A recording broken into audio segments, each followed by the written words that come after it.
नमस्कार, आप देख रहे हैं जन एक्सप्रेस और मैं हूं आपके साथ शुभांशी त्रिपाठी। आज की बड़ी खबर उत्तर प्रदेश के गोंडा से, जहां एक सहकारी क्रेडिट सोसाइटी में करोड़ों रुपए के गबन का सनसनीखेज मामला सामने आया है। जी हां, Indian bank employed credit co operative society limited में करीब 3 करोड़ 60 लाख रुपए के गबन का आरोप है। और हैरानी की बात यह है कि इस मामले में एक दो नहीं बल्कि पूरे 69 लोग नामजद किए गए हैं। और ये घोटाला को 1-2 साल का नहीं बल्कि 1997 से 2020 तक यानी करीब 23 सालों तक चलता रहा। फर्जी लोन, दस्तावेजों में हेराफेरी और नियमों को ताक पर रखकर पैसे का खेल। और जब शिकायत हुई तो कार्रवाई की बजाय फाइलें दबा दी गई। आखिर क्या है ये पूरा मामला, कैसे इतने सालों तक चलता रहा ये घोटाला और क्यों कोर्ट के आदेश के बाद ही दर्ज हुआ मुकदमा? उससे पहले तक पुलिस प्रशासन क्या कर रहा था? आइए आपको पूरी खबर विस्तार से बताते हैं। ये पूरा मामला उत्तर प्रदेश के गोंडा जिले का है, जहां Indian bank employees credit cooperative society limited में बड़े स्तर पर वित्तीय गड़बड़ी सामने आई। शिकायतकर्ता और वर्तमान सचिव रविंद्र श्रीवास्तव के मुताबिक सोसाइटी के कई पदाधिकारियों और कर्मचारियों ने मिलकर फर्जी लोन बांटे, दस्तावेजों में हेराफेरी की और लाखों करोड़ों रुपए का गबन किया। आरोपों के मुताबिक 1997 से 2020 तक लगातार फर्जीवाड़ा चलता रहा। इलाहाबाद बैंक, जो अब इंडियन बैंक बन चुका है, उसकी गोंडा शाखा से जुड़े कर्मचारी इसमें शामिल रहे। यहाँ तक कि लोन ऐसे लोगों के नाम जारी किए गए जो या तो अस्तित्व में नहीं थे या जिनके दस्तावेज फर्जी थे। अब अगर रकम की बात करें तो मूल गबन 3 करोड़ 60 लाख 16 हजार रुपए का बताया जा रहा है, लेकिन जब इसमें ब्याज जोड़ा गया तो ये रकम बढ़कर करीब 4 करोड़ 90 लाख रुपए से ज्यादा हो गई। सबसे चौंकाने वाली बात यह है कि जब गबन पकड़ा गया तब आरोपियों से पैसे वापस करने के लिए लिखित अनुबंध भी कराया गया था, लेकिन इसके बावजूद किसी ने एक भी रुपया वापस नहीं किया।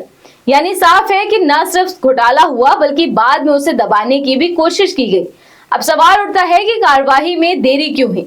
शिकायतकर्ता के मुताबिक उन्होंने कई बार IGRS पोर्टल पर शिकायत की, SP, DM और यहाँ तक कि मुख्यमंत्री तक गुहार लगाई गई, लेकिन कहीं से कोई ठोस कार्रवाई नहीं हुई।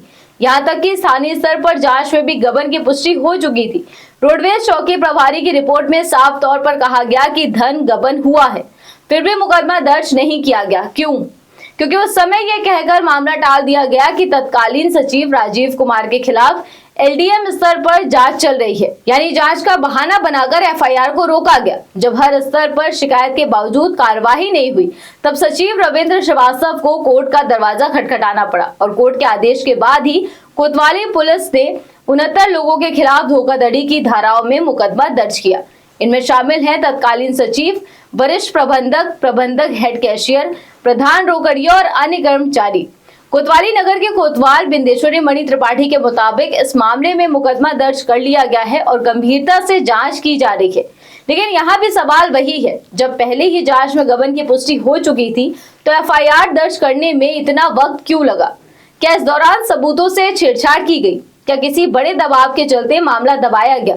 ये भी ध्यान देने वाली बात है कि गोंडा में सहकारी बैंकों में गबन का ये पहला मामला नहीं है।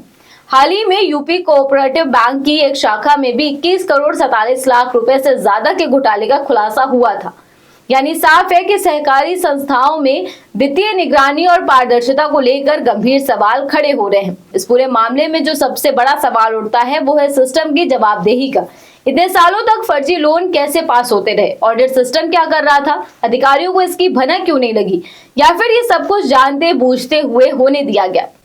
तो कुल मिलाकर गोंडा का ये मामला सिर्फ 3-4 करोड़ रुपए के गबन तक सीमित नहीं है, बल्कि ये पूरे सिस्टम की पारदर्शिता, जिम्मेदारी और ईमानदारी पर बड़ा सवाल है।